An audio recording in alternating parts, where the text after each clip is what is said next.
Oh, hey, welcome to Grampy's Garage. Didn't see you sitting there. So, getting ready to go through this vet and clean her out. This is the parts car I got for the white one.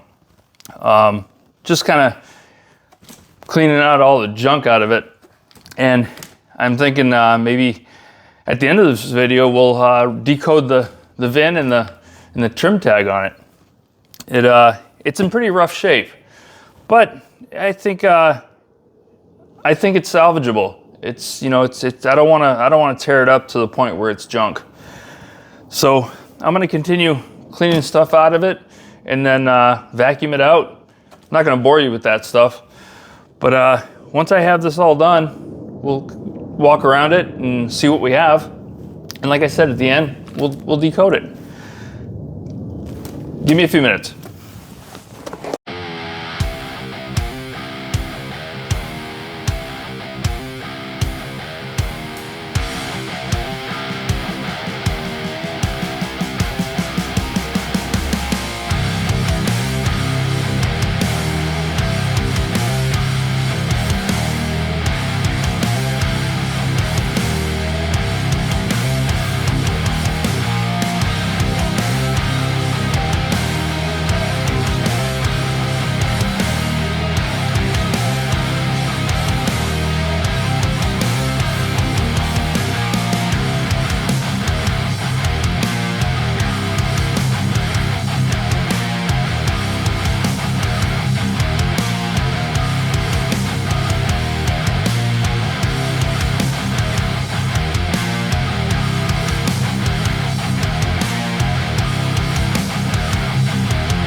Man, that thing was a mess. I tell you what, some mice are pretty unhappy because they lost their home. I found a bunch of different miscellaneous parts in it. I put them in a box in case I need them. But let's put this thing up on the dollies so we can roll it out and we can get a good look at it.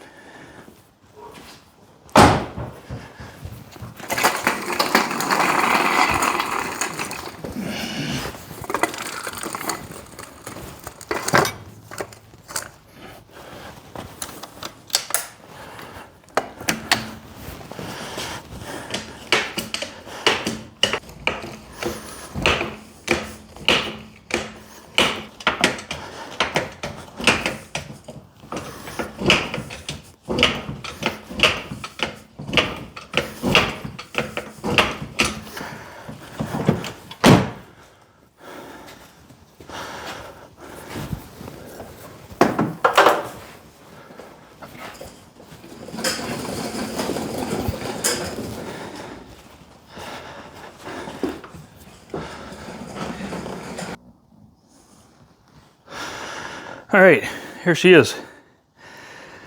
It's a 1976 Corvette Stingray that I purchased for parts. The reason why I wanted it is because it has a really nice set of smoked glass T-tops on it. The paint on this car is absolutely horrible. Now, this is not the original color on this car,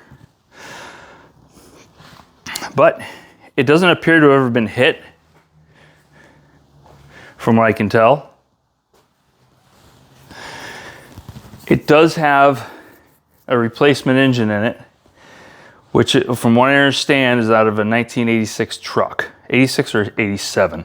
It is a 350. I was told it runs. It's got the Edelbrock style, or Edelbrock carburetor on it, Edelbrock manifold. It's got a aftermarket HEI on it. I do have the shroud upstairs. I just have to figure out the pulley system because I had to go out and to the swap meet and get pulleys. Not exactly sure if I got the right pulleys or not, but time will tell. Receipt I found in the car shows it had a master cylinder put on it at some point. Also had a wiper motor put in it, according to the receipts. Also had a windshield too, from what I can tell. So let's dive into the car. Luckily, there's not a lot I need in here. I did need these visors, but I'm not going to be able to. These are pretty trashed. I don't know if they're savable or not. The hardware might be savable. I am going to salvage the chrome pieces here, this center chrome piece, the chrome piece over there, probably this molding around the windshield because somebody used some glue all over mine to try and get that target top to stop leaking that was on it.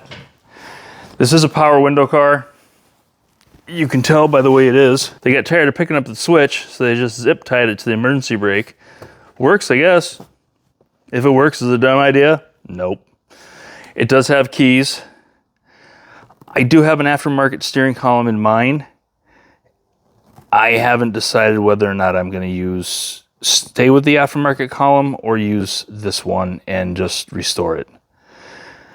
But also, I'm hoping the key works in the glove box because mine is missing that lock altogether.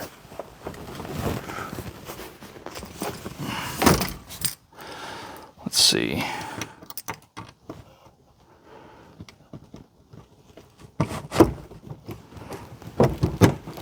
Oh, yes, it does. Well, that's a score.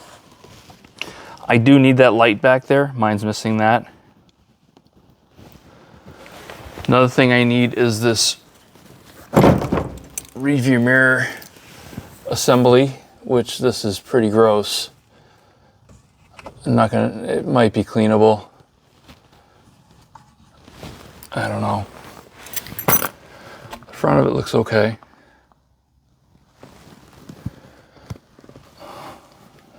Time will tell.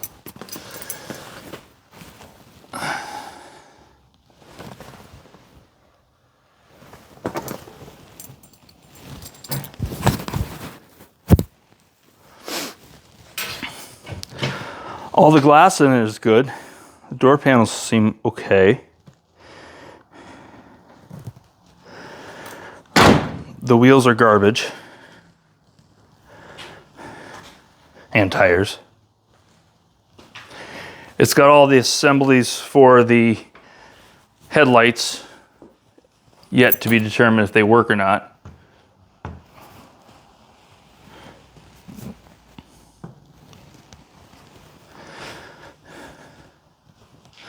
I haven't even determined if this motor turns or not. That'll be coming up. We get this thing running, moving.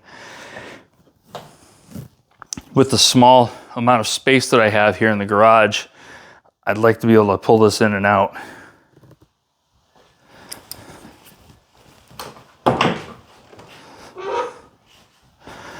I did notice, well, let's see if it's what the brake pedal does. I could be,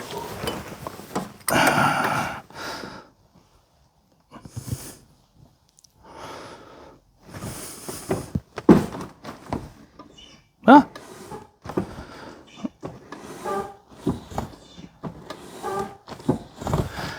Yeah, something's leaking. Probably all over my floor. The dash is all there. Missing the radio. All the gauges are there. The AC controls seem to work.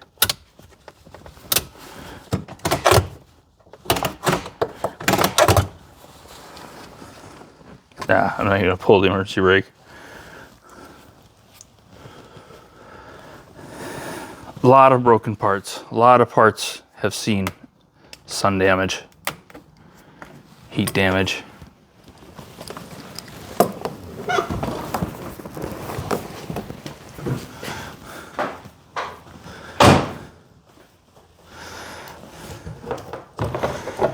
It's got a gas tank in it. Oh.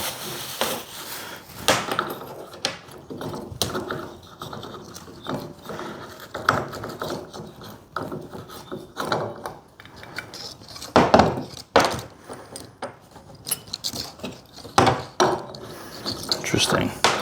Oh, smells like it. No, it doesn't smell like gas. Don't need that anymore. Oh, another thing I'm going to take off of this probably is the tail lights. Mine are aftermarket, and the chrome ring around the edge comes off. So these are original, and I'm hoping though these won't do that.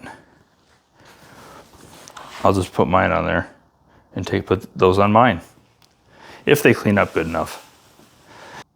So I thought this would be the easiest way to do this. I already wrote everything down. Do I know the numbers and what they mean off the top of my head? No. I had to look them up. But in this car, so one, it's a 76 Corvette base. We know it has 94,822 miles on it. The trim tag, which is here in the door jamb, it's got at the top of the tag, it's got CO1. The CO1 means it was built October 1st of October of 75. The C meaning October 75, and then the 01 being the first day of October. The trim, if you break down the trim tag, it's got 64V, meaning buckskin vinyl for the seats and the interior, which we know it has. The 10L is a classic white lacquer. Then we know that this car came with an L48 350 motor, which was 8.5 to 1 compression. Basically your base model Corvette. We know it doesn't have the stock engine.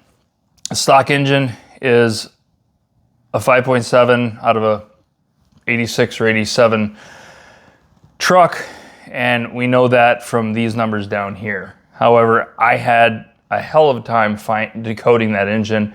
I had somebody actually contact me on social media when I put a post out, and he told me what the engine was. I couldn't find FHF anywhere in the spreadsheets. So the VIN, if you want to decode the VIN, a lot of people who own Corvettes have already done this, but if you haven't owned one and you don't know how. So your VIN is your vehicle identification number. The number 1 on the Corvette starts with Chevrolet.